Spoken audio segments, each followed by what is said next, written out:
Hi, it's Steve. Today we'd like to show you how to change the deli drawer in your refrigerator. It's a really easy repair. Let me show you how we do it.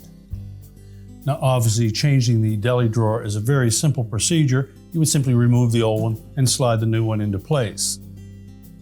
What we do want to mention though is to prolong the life of that deli drawer, that you should be sure that you don't overload that, and particularly when it is quite full, make sure that when you pull it completely out of the tray that you support the weight of it with your hand and don't rely on the rear tracks of that deli drawer to support it.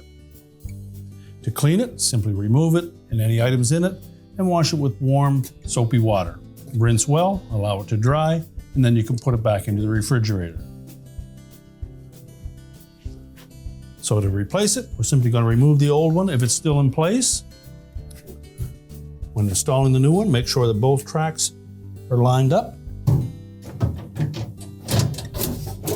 And always ensure that it is completely pushed back into place before you close the refrigerator door.